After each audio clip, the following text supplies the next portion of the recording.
Elena sat at the kitchen table, stirring the already cooled tea. 3 years of marriage seemed happy to her. At least that's what she thought until yesterday. An ordinary Wednesday, an ordinary evening. Igor, as always, was late at work, and she decided to tidy up their shared office. Not on purpose, it just happened that way. The husband's laptop turned out to be open for correspondence with his mother. One message, just one message, turned her whole life upside down. Mom, I prepared everything as we discussed. After I receive money from Lena for a new project, I will immediately file for divorce. The apartment will remain with me, as we planned. For the first few minutes, she couldn't believe her eyes. My hands were shaking, my heart was pounding as if it was about to jump out of my chest. What is their plan with their mother? What's the other plan? Divorce? They planned this behind her back, smiling in her face every day. Elena scrolled through the correspondence further. The mother-in-law never really hid her cool attitude toward her daughter-in-law, but the scale of the conspiracy was amazing. Tamara Petrovna methodically turned her son against his wife for a whole year. I knew that she was not a match for you. She spends too much on herself. You deserve better, son. And Igor's answers. Yes, Mom, you're right. I understand that everything will end soon. Will their marriage end? Is it just a project with a completion date for him? But she, the fool, believed, made plans, dreamed of children. So that's why he suddenly started talking about a joint business. He wanted to lure her savings, the same ones that she put aside from every salary for their future home. Elena wiped away the tears that had come. No, she will cry later. Now we need a plan. She will not allow herself to be deceived so easily. Taking the phone, she dialed Olga's number, the only person she completely trusted. Olya, I need your help. And also, don't you know a good lawyer? While she was waiting for a friend's answer, a message from her husband beeped on her phone. Darling, put some money on your card. We need to pay the first installment on our project. Tomorrow I'll explain everything. I will kiss you. Elena smiled sadly. If only he knew that she already understood everything. They met Igor at a corporate party of mutual friends. He approached her himself, tall, stately, with such a sincere smile that it was impossible to resist. Elena remembered that evening well, the blue dress that she had been choosing for a long time, the light music and his attentive gaze. Can I ask you to dance? He asked then. She agreed, not even suspecting that this dance would be the beginning of their story. Everything started happening quickly. Meetings, weekends together, and 6 months later, a marriage proposal. She was happy, truly happy. The first alarm bells rang when Igor brought her to meet his mother. Tamara Petrovna lived in an old apartment on the outskirts of the city. It would seem that she was an ordinary woman, a retired teacher, but Elena immediately noticed something strange in her eyes. While she talked enthusiastically about her work at a marketing agency, her mother-in-law looked as if she were appraising a product in a store. So you're a marketer? Do you even know how to cook? Was her first question. Igor then interceded. Mom, the difference is that we often eat out. Elena earned well, even better than her husband. She was promoted to department head shortly after her wedding. Igor was sincerely happy then. You see how successful my wife is. They put together a down payment on an apartment and took out a mortgage. Life got better. She dealt with finances, he dealt more with economic issues. But gradually something began to change. After every Sunday lunch at Tamara Petrovna, Igor became thoughtful and distant. I started checking more often what she was spending her money on. A new blouse again? You have a full closet. What are these expenses for? Maybe it's worth keeping detailed records of expenses. At first, Elena did not attach any importance to this. You never know. A person is worried about the family budget. But then I noticed a strange pattern. Every time after the mother-in-law's visit, a conversation about money followed, as if someone was pulling the strings of her family life. And that someone was Tamara Petrovna. In the last month, Igor began to come late, talking about some new business project that needed investment, and she, like a fool, listened and believed. Elena spent a sleepless night rereading the correspondence between her husband and mother-in-law. The deeper she delved into their conversations, the more sordid details emerged.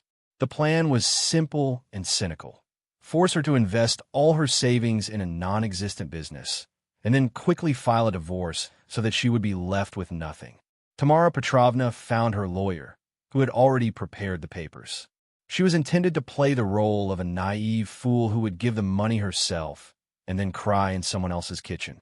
When she transfers the money, immediately withdraw it and transfer it to a new account, the mother-in-law wrote.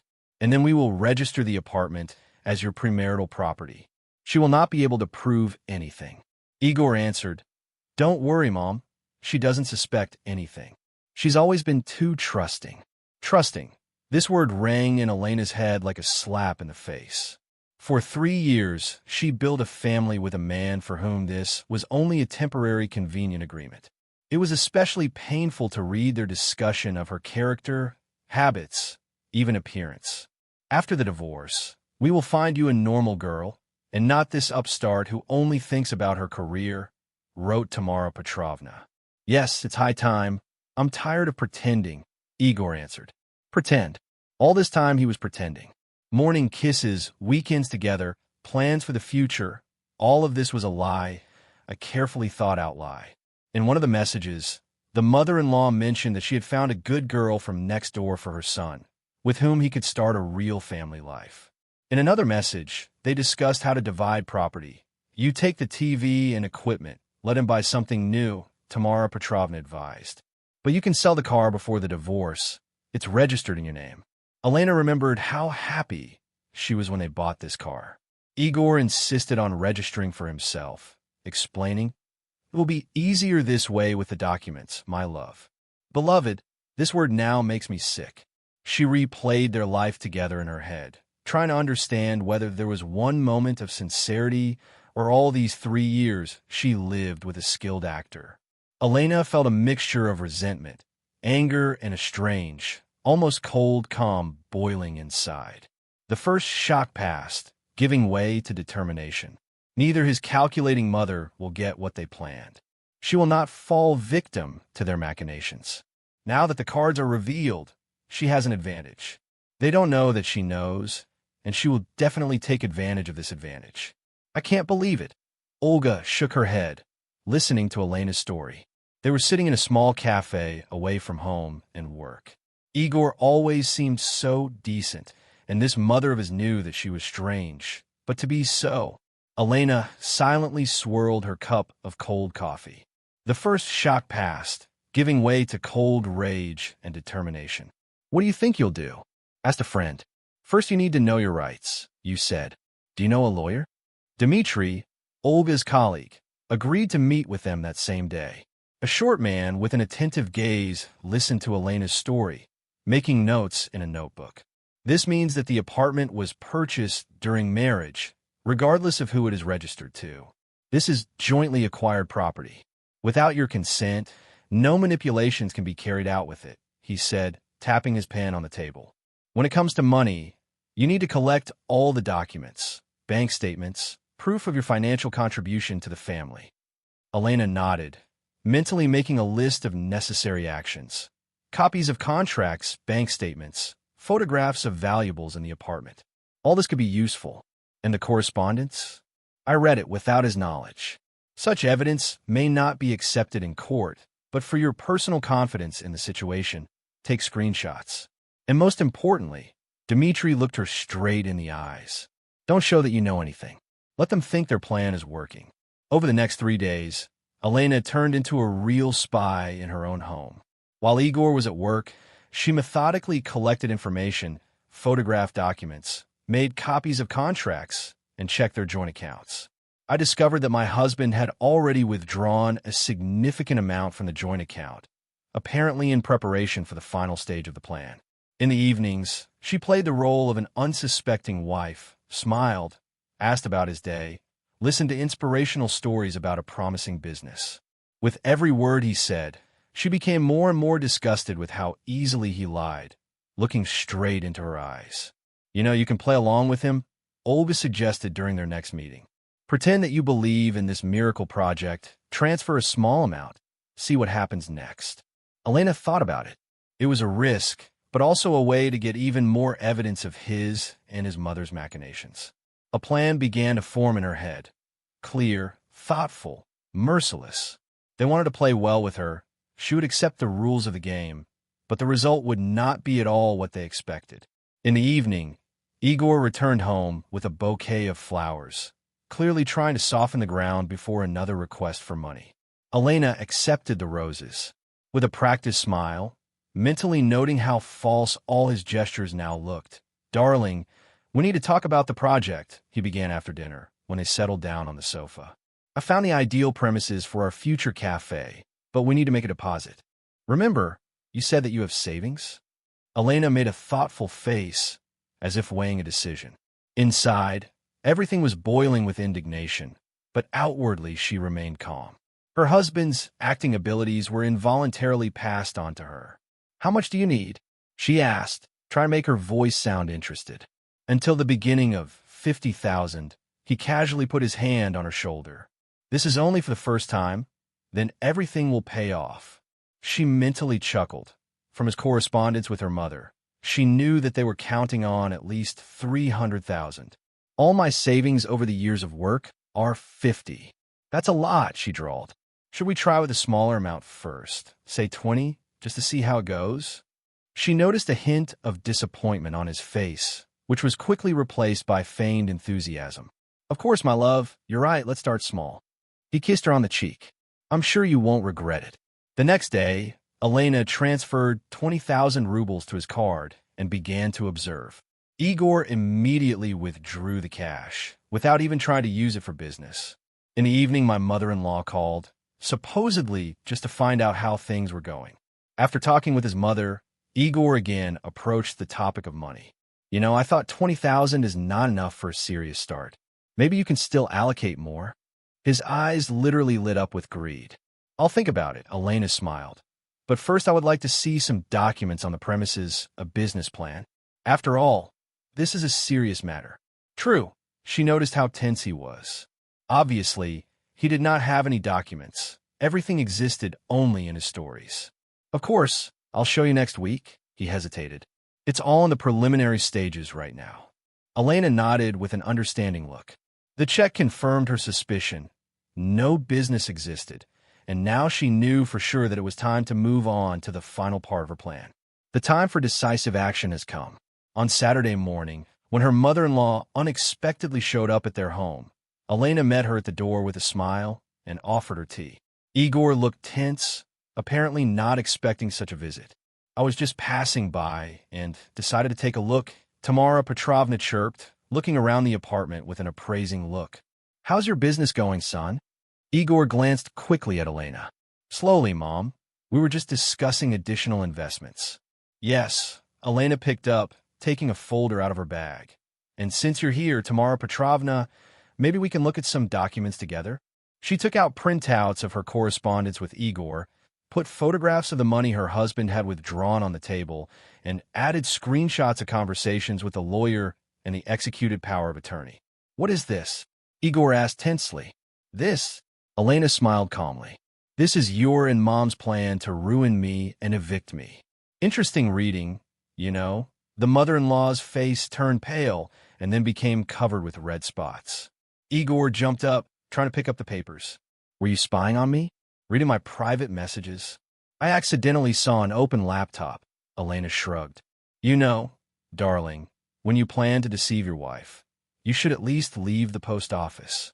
Tamara Petrovna tried to take control of the situation. "This is all not true. You misunderstood everything." "Really, Elena?"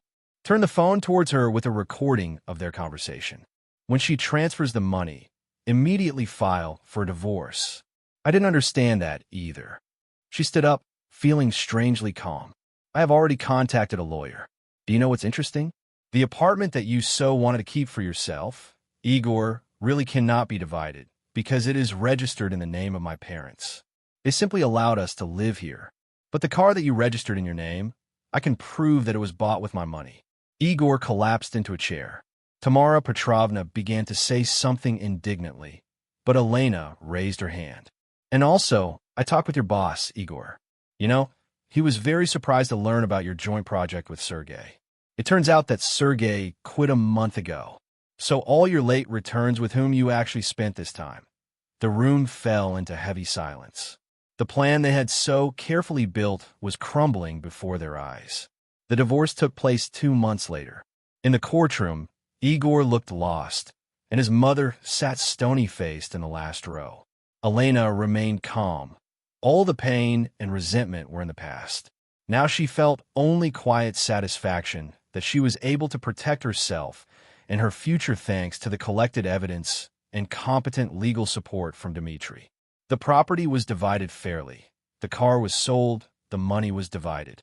The apartment, as it turned out, never belonged to either Igor or Elena, only to her parents.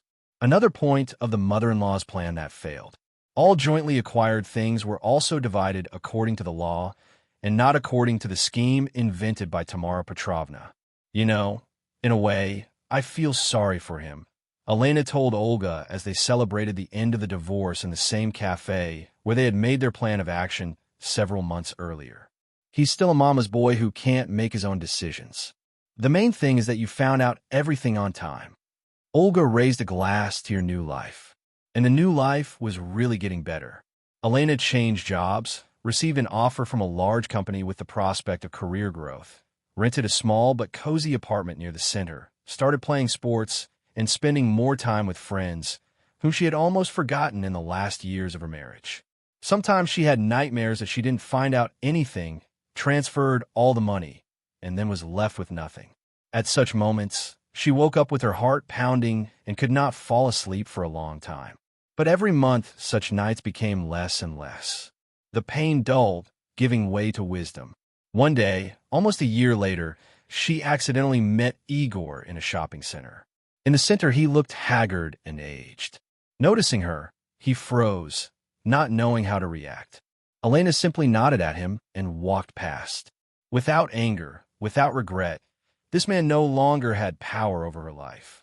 That evening, she sat down to write a long plan post for a women's forum, a story about how important it is to trust your intuition and not be afraid to defend yourself. "Darling, send me some money." She now remembered this phrase with a smile. It was these words that started a chain of events that ultimately led her to true freedom and happiness.